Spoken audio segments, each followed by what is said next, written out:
Menteri Rang Badu Kari Narendra Modi ulas dang bon tiliki project penroy bat ka jing ai dawai HPV habro kawai kari na Ajmer Rajasthan.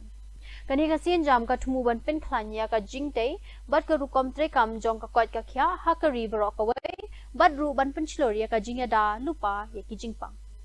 टीकाकरण कार्यक्रम जिसका शुभारंभ किया गया है, इस कार्यक्रम का लक्ष्य प्रति वर्ष सभी राज्यों और केंद्र शासित प्रदेशों में 14 वर्ष तक की लगभग 1 करोड़ से ज्यादा जो बालिकाएं हैं उनका टीकाकरण करना है।